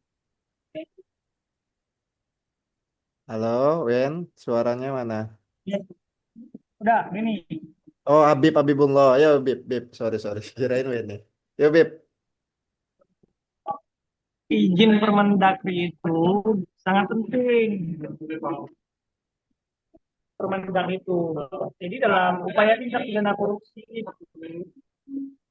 syarat-syarat yang harus terpenuhi dalam memenuhi unsurnya harus ada peraturan yang dilanggar yang namanya upaya perbuatan melawan hukum PMH. Jadi kenapa menitik beratkan pada Permendag itu dalam pembelaan Tom Lembong itu walaupun mereka sudah diizin dengan presiden, tapi kan itu hanya secara hukum, bukan hanya secara lisan. Kalau lisan itu dalam margin kita tidak membuat suatu ucapannya itu menjadi formal.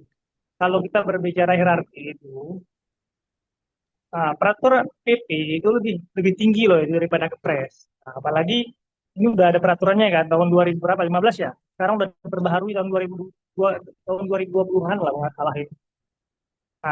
Dan ini juga sudah diterangkan sama Prof. Mahfud juga karena salah syarat tidak pidana korupsi itu selain daripada merugikan negara, ada yang namanya perbuatan melawan hukum dan margin ada aturan yang dilanggar. Jadi dalam upaya ini sehingga orang kejaksaan menitik beratkan pentingnya hukum administrasi itu. Mungkin bisa saya tambahkan ya sedikit. Jadi menurut kejaksaan itu, kenapa? Pandang mereka itu ada pelanggaran administratif. Itu yang namanya Permendag itu yang dilanggar. Sehingga potensi tindak pidana korupsi itu, sehingga ada yang potensi tindak pidana korupsi. Jadi selain perbuatan yang melanggar itu ada nggak kerugian yang timbulkan? Kerugian yang timbulkan negara. Hingga kan pada fakta persidangan akhirnya terbukti itu kan kerugian yang ditimbulkan itu kan walaupun sih yang sudah saya tambahkan tadi pas jadi yang awal ya yang sudah saya tambahkan tadi mengenai kerugian itu kan sangat penting gitu. Itu menjadi tolak ukur sebuah perbuatan tindak pidana korupsi.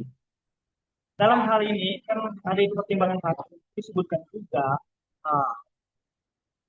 mengenai seperti ini dibacain gitu ya. Mengenai kerugian keuangan negara, majelis sudah memberikan pertimbangan secara rinci. Majelis hanya mengutarakan teorinya. Majelis hakim aja memakai teori ini dalam artian untuk memperkuat keyakinannya untuk menetapkan Tom Lembong itu bersalah. Bukan berdasarkan keyakinannya saja, dia mengutip teori untuk memperkuat. Istilahnya imannya kurang nih, ditambah lo imannya diperkuat lagi imannya gitulah. Nah, dan pengertian kerugian keuangan negara menurut teorinya nih, untuk ini serta aturan perundang-undangan termasuk putusan yang BUMN dan anak perusahaan merupakan keuangan negara.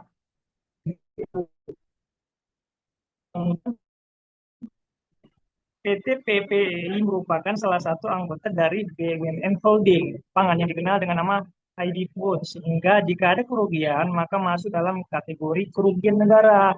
Nah, dinilai kan ada kerugian di situ, maka masuk dalam kategori kerugian keuangan negara merupakan suatu akibat dari perbuatan melawan hukum. Nah, jadi karena keputusannya itu melawan peraturan Permendak tadi menimbulkan kerugian tadi tersebut, nah, sehingga dianggap perbuatannya itu perbuatan melawan hukum dan menyalahgunakan kewenangan yang ada padanya. Gitu. Itu mal tambahan dari saya. Mungkin ini sebagai masukan ya. Mungkin pandangan rekan Citra juga benar. Itu mungkin teman-teman lah mungkin ya kan. Dengan masukan lain lagi. Ini juga Oke guys. Ini aku sebagai orang awam lihat kalian ngomong serius ini aku rada-rada pusing guys. Kayaknya nggak cocok dibuatmu aja kalau untuk hukum ini. Emang cocoknya diskusi pagi sambil ngopi. Tapi it's okay lah, keren-keren lah kawan-kawan ini yang udah berprofesi di ranah advokat atau di penegak hukum. Nah, keren-keren. Nah, ini gimana nih? Mau dilanjut atau gimana, guys? Atau ada pertanyaan dari yang lain atau Sipa ada pendapat tambahan? Nah, apa ya? Sedikit. Kalau menurutku selain izin yang tadi dibilang sama Citra sama Syabib karena melakukan perbuatan melawan hukum, menurutku juga kenapa bisa jadi kerugian negara karena Tom Lembong tidak melibatkan perusahaan negara Ya. untuk impor gula itu. Dan emang Makanya kebeli, jadi kan? kerugian negara. Iya, makanya sepenuh keuntungan itu perusahaan swasta ya kan. Iya. Walaupun perusahaan swasta itu ada kasih bayar kompensasi lah ke negara, tapi kan pasti nggak sebanyak kalau misalnya dia impornya lewat perusahaan negara. Mungkin itu. Ya, Cip. Cocok, Cip. Tapi perusahaan negara kan nggak boleh kan, Pak, proses impor itu? Boleh nggak sih? Kenapa nggak boleh? Nggak tahu, aku baca sekilas gitu kok nggak boleh gitu. Sebentar. Di mana tadi? Bukan nggak boleh sih, tapi belum ada izinnya. Oh. Ya tinggal diterbitkan aja izinnya sebenarnya sama Thomas. Tom Lembong. Makanya tadi yang bilang ini bukan peraturan tapi izin.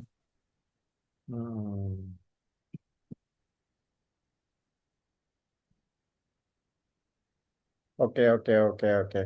Kalau memang kekosongan hukum tuh belum ada yang berarti kan bisa boleh bisa enggak. Kalau selama ya itu menguntungkan bagi negara kenapa nggak dilakukan kan gitu ya. Iya. Tapi kan artinya ketika kalau misal impornya nggak lewat perusahaan negara kan nggak diatur tuh, ya kan? Berarti kan boleh-boleh aja lah. Karena kan nggak Itulah. diatur. Makanya kan jaksa di sini keliru. Dilakukan BUMN, impor gula mentah nggak bisa dilakukan BUMN. Yang diimpor gula mateng, bukan gula jadi. Iya, gula mentah kan, gula mentah kan. Nah, yang bisa perusahaan swasta dan aturan bilang bisa pakai swasta atau rekomendasi formal Kemenperin. Udahlah gitu lah guys. Saya udah pusing sekali ini. Tapi ini pertanyaan terakhir Gunanda mungkin ya. Nah, ini tadi sebenarnya udah ada kita spill jawabannya, tapi mungkin bisa dijawab lagi sih kawan-kawan. Nah, jadi menurut saudara sekalian, apakah kasus TL ini ada politisasi dalam penetapan hukumnya? Tadi udah belum ini ya? Udah ya.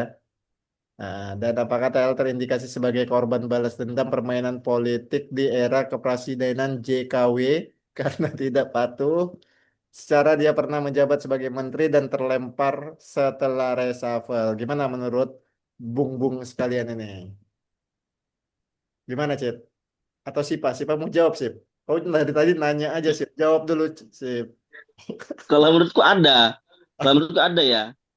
Karena terkesan terlalu memaksakan menjadikan Tom Lembong sebagai tersangka terdakwa sampai tervonis ya kan. Nah, kenapa termaksakan? Kalau memang dianggap kenapa kalau misalnya merugikan negara, kenapa nggak dari awal pas dia melakukan itu langsung merasa rugi terus dituntut? Ini enggak setelah selesai terus tahu si Tom Lembong berseberangan kan disimpan kartunya. Kasus kartunya disimpan dulu biar seru permainannya mungkin ya. Ya mungkin ya.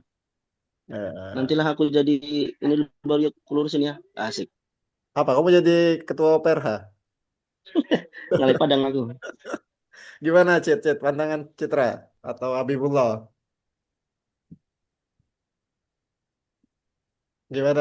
Ini Kalau aku terlepas kalau dari aku atribut untuk kalian sekarang, sebagai advokat lah, terlepas atribut kalian mungkin ya, sebagai individu gitu coba. iya, ya kalau aku kalau sekarang bukan dia titipan ya, tapi nggak ada backingannya untuk rezim Prabowo. Nah, Tapi untuk rezim Jokowi dulu ya mungkin dititip. Nah karena udah berubah rezim, ya Prabowo pun sebenarnya nggak peduli gitu. Tapi Tom Lembong sendiri nggak ada backingannya. ini Mau masih masuk rezim kemana dia nggak Prabowo bisa, ya? dia bukan orang partai, bukan apa. Ini rezim Prabowo atau Jokowi 3? Nah itulah nggak tahu kita nih hebatnya ya. Aku rencana awalku mau aja ini diposting di YouTube kan, Wak. Kayaknya ini janganlah. Eh, Karir-karir kalian terancam nanti. Sedikit tambahan loh. Boleh, Bib. Sikat, Bib. Sebelum jam 10 kita selesaikan ya. Sebelum. Oke. Seperti Bib, nggak ada suaranya. ini kan nggak? Ini kan nggak? Di tempatku macet-macet sih. Nggak tahu di tempat Sipa sama Citra gitu. Ini dengar nggak? Ada nggak? Macet-macet. Pas. Tes.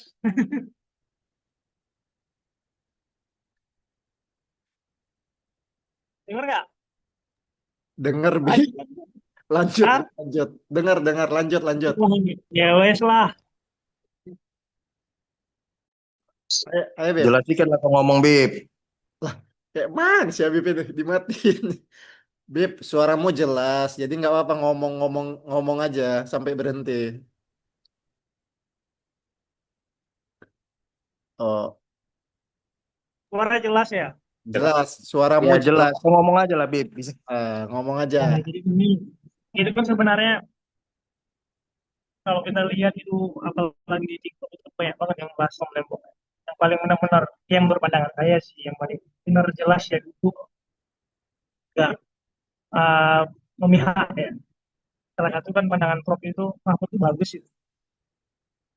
Nah ini kan dia bilang apakah nuansa politisasi ini ada apa tidak?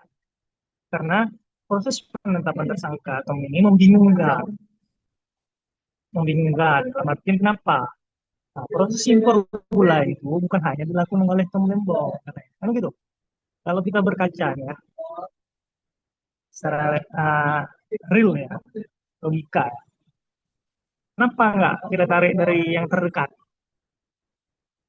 Kayak dari Zulkifli itu 18 juta ton lebih banyak loh, 2002, 2024. Apa karena praksinya PAN ya kan? Karena sama Pak Bowo ya kan?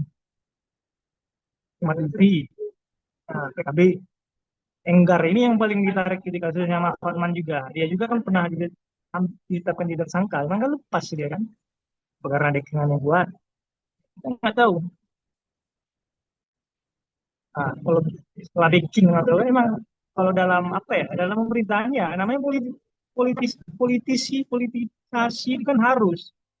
Lagi kita berbicara hukum ya, mau sehebat apa lu kita hukum di benar dan salah ya. Kalau ada yang namanya politik, ada kekuatan dalamnya, hukum itu nggak bisa berjalan sampai sejauh ini.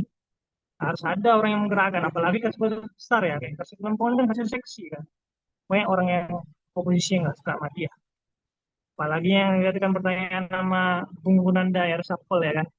Karena beda pandangan ya kan. Bisa jadi kawan ya teman lawan begitu. Itu pandangan saya. Itu secara gamblang ya mungkin ya. Kenapa nggak ditarik semuanya ya? Tarik semuanya. Kita yang mau bersih-bersih ini. Ekspor gula dihentikan. Yang mempertahankan petani yang ada di Indonesia. Kenapa hanya cuma Tom? Apalagi ditariknya tahun 2015 dan 2016 tuh. Kenapa enggak? Yang dekat-dekat nih, tahun 2024 ini. Nah, itu pertanyaannya. Kayaknya teman-teman ya, hati-hati lah. Jangan mau lah terlibat kasus hukum ya kan. Kalau teman kita yang hakim kan enak juga kita kan kita titip ya kan. Nah, begitu Pak. Tamal, terima kasih.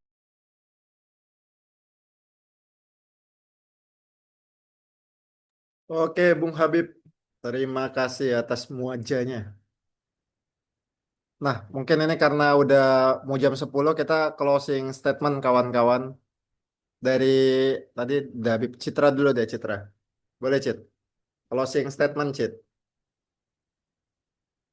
Nah, mau mau tentang kasus Tom Lembong atau lebih general, it's okay. Ya, bukan nggak ada sih kata penutup ya, hindari aja lah masalah hukum gitu. Mau kecil mau besar hindarilah masalah hukum karena hukum itu kenapa jasa pengacara itu mahal sebenarnya gara-gara banyak permainan-permainan di dalam itu. Kenapa hukum mahal? Ya karena permainan-permainan di dalam prosesnya. Itu jadi bukan jasa pengacara mahal karena untuk pengacaranya bayar ilmunya sebenarnya enggak. Kita yang ditakutkan proses-prosesnya ini. Makanya kemarin mau aja sebelumnya aku tanya, bagaimana kalau kita mau mengamankan kayak ya Tom Lembong lah kita bilang sebagai korban hukum ini. Untuk mengamankan Tom Lembong ini sebenarnya ya secara logika dia nggak bersalah, cuman kan harus tetap banyak keluar biaya. Jadi ya misalnya kalau lah di awal biar selesailah cepat nih, nggak sampai segini kalau kalau memang itu kejadian gitu di awalnya. Kayak ginilah seringnya terjadi proses-proses hukum itu. Jadi kita nggak bisa prediksi. Ya dalam teorinya dari tahap penyidikan, penyelidikan sampai ke persidangan. Di persidangan nanti ada tuntutan, replik, duplik, jawaban gitu. Sampai dengan pledoi putusan. Nanti ada upaya hukum lain, upaya hukum banding, kasasi, sampai PK. Nggak bisa kita prediksi. Jadi hindarilah kasus hukum mau yang kecil ataupun besar, baik perdata, pidana, administrasi. Ya boleh kita mempelajari hukum, pelajarilah. Kemudian, nah aku ada juga ngasih satu case gitu, kayak Tom Lembong ini juga nggak niat jahat. Ada seorang terpidana lah, karena memang udah terpidana dia melakukan pemalsuan. Tapi tujuannya apa? Bagus. Tujuannya biar supaya orang membayar pajak ke negara. Rupanya pajak yang dibayar itu hasil dari izin perusahaan lain, tapi di tanah masyarakat yang sudah bersertifikat. Nah, itulah benturan-benturan kayak gitu. Ada niat baik, ada manfaat. Makanya asas hukum itu ada 3 ya. Ada kepastian hukum, keadilan, dan kemanfaatan gitu. Kalau cuma kepastian aja nggak ada manfaatnya untuk apa gitu. Kalau cuma bermanfaat, kepastian nggak ada keadilan, nggak bisa juga. Kalau cuma ditegakkan keadilan, nggak ada manfaatnya ke yang lain, nggak ada kepastian hukumnya, nggak bisa juga. Jadi semua harus berdiri. Mungkin itu aja, Temal.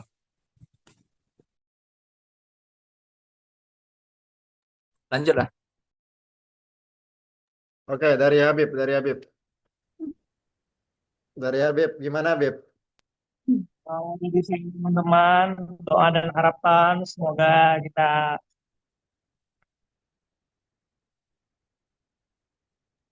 Bib terputus suaranya Bib. Ah, oke oke. ini Mar, Dengar Bib. uh,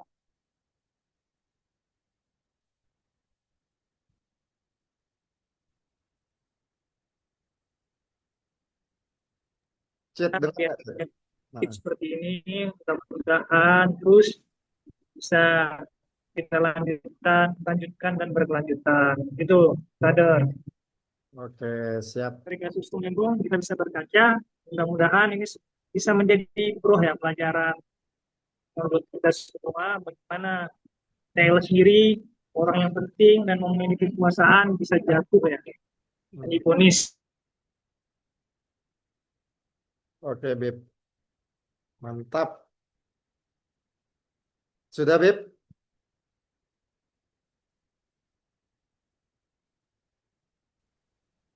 Oke. Terima kasih. Salam. Waalaikumsalam. Oke, kawan-kawan, untuk sesi terakhir kita foto bersama. Ayo, foto bersama dulu dong. Nah, sip, Pak. Ya, nampain mukanya aja lah. Kalau misalnya malu-malu nggak apa-apa. Gede kali kepalanya. Asri mana Asri? Fikri, ayo Melva, Ona, Indra Tarigan, Bung Hindra, Bar, Ginting, Lisa. Ini nggak ada yang lain ini. Ya, satu. Yang lain dulu dong. Mana nih? Pik. Ya udah deh. Satu, dua, tiga. Bentar, ganti yang biasa aja deh. Nah, ganti yang biasa aja. Yuk. Satu, dua, tiga. Oke. Terima kasih banyak kawan-kawan. Ini penutup. Sebelum ditutup, mengingatkan kembali kita hari Minggu ada muajah tentang kesehatan. Pematerinya ada Syari Hidayat dari sisi kedokteran atau medis. Dan ada Padang kesehatan dari sisi Islaminya. Dan untuk di Sabtu Minggu kita juga ada kegiatan virtual run, yaitu fun run gitu ya, untuk angkatan 24 sejauh 2,4 kilometer. Untuk ketentuannya nanti kawan-kawan lari 2,4 kilo, lalu nanti tinggal selfie dan di screenshot Strava-nya setelah 2,4 kilo. Jadi simple sih untuk memeriahkan acara satu dekade ini. Dan memang ini kegiatan muajah dadakan ini emang sangat dadakan ya. Mungkin dari pemateri juga baru dikabarin Senin atau ada yang Selasa juga. Nah, sangat berterima kasih kepada Bung Citra sama Bung Habib, ada Bung Sipa dan kawan-kawan lainnya yang turut memeriahkan kegiatan ini. Ya, semoga benar dan salahnya itu kembali ke masing-masing juga sih. Ya, kita tetap mentaati prosedur hukum. Ya, mudah-mudahan tetap optimis lah ke kondisi bangsa kita ya. Gitu. Nah, kalau tadi pesan dari Citra dan Bung Habib, jangan mau terlibat di proses hukum karena selain itu ribet, rumit, dan juga mahal kawan-kawan. Gitu ya. Oke, sekian dan terima kasih. Wabillahi taufik walhidayah. Waridawwalinaya. Wassalamualaikum warahmatullahi wabarakatuh. Thank you guys. Waalaikumsalam See you. warahmatullahi wabarakatuh. Assalamualaikum warahmatullahi wabarakatuh.